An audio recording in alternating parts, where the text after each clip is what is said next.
জামায়াতে ইসলামের secretary general ও সাবেক MP অধ্যাপক মিয়া গোলাম পরোয়ার বলেছেন, আমরা একটা কালযুগ পার করেছি।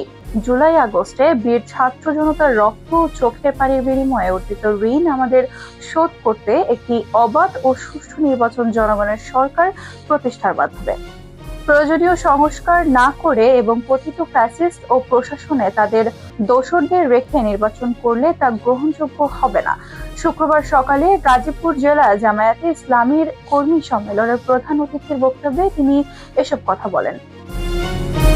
তিনি বলেন, প্রয়োজনীয় সংস্কারের পর আসুন আমরা সকলে মিলে নির্বাচনের দিকে এগিয়ে যাই। চাঁদাবাজি করে যারা কলকারখানার চাকা বন্ধ করে দিতে চায় তাদের দ্রুত গ্রেফতার করুন। মুক্তিযুদ্ধে যে চেতনার কথা বলা হয়েছে তা আজও বাস্তবায়ন হয়নি।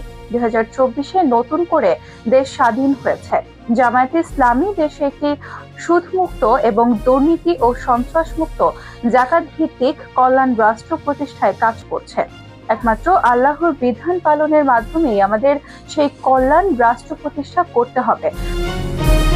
প্রধান অতিথি আরো বলেন, ইতিহাসের জঘন্যতম সাজানো মিথ্যা জুডিশিয়াল ট্রাইব্যুনাল দিয়ে আমাদের নেতাদের হত্যা করা হয়েছে। মিথ্যা মামলা, মিথ্যা সাক্ষ্য, মিথ্যা ও ক্যাঙ্গারু ট্রাইব্যুনাল দিয়ে আল্লাহর নেক বান্দাদের হত্যা করা হলেও নিষ্ঠুর স্বৈরশাসক ফ্যাসিস্ট শেখ হাসিনার অন্তর কাঁপে নাই। গাজীপুর সদর থানার ভাবানীপুর মুক্তিযোদ্ধা কলেজ মাঠে জেলা জামায়াতের আমির ডক্টর মোহাম্মদ জাহাঙ্গীর আলমের সভাপতিত্বে ও সেক্রেটারি মোহাম্মদ শফিউদ্দিনের সঞ্চালনায় অনুষ্ঠিত এক কর্মী সম্মেলনে বিশেষ অতিথির বক্তব্যে দেন জামায়াতের কেন্দ্রীয় নির্বাহী পরিষদ সদস্য অধ্যক্ষ মোহাম্মদ ইজ্জতুল্লাহ।